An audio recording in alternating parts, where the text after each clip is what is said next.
আসসালামু আলাইকুম। আজকে ইফতারিতে চিন্তা করতেছি পুদিনা পাতার শরবত বানাবো।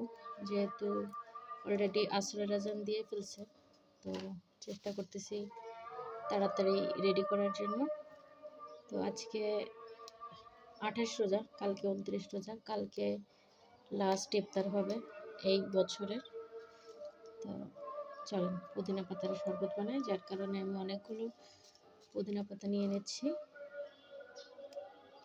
আমি জানি সবাই পুদিনা পাতার শরবত বানাইতে পারে, কিন্তু তারপর আমি আমার রেসিপিটা শেয়ার করলাম। ভালো লাগলে লাইক কমেন্ট করবেন। ওকে, এগুলো নিয়ে নেব। তারপরে একটু সামান্য পানি ধুয়ে নিচ্ছে।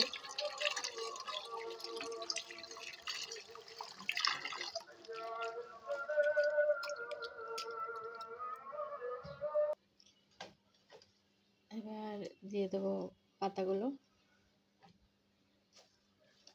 যেহেতু আমি একজন মানুষের বানাচ্ছি, আমি একাই বাসায়, অল্প করেই বানাবো।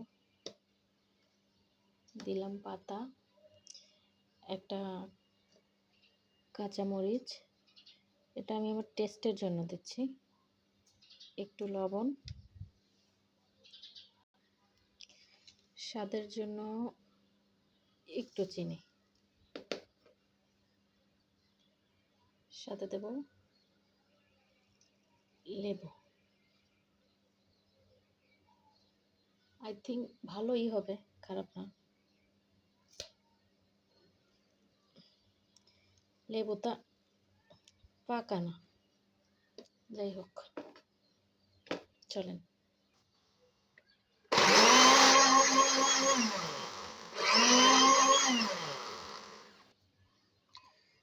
আমার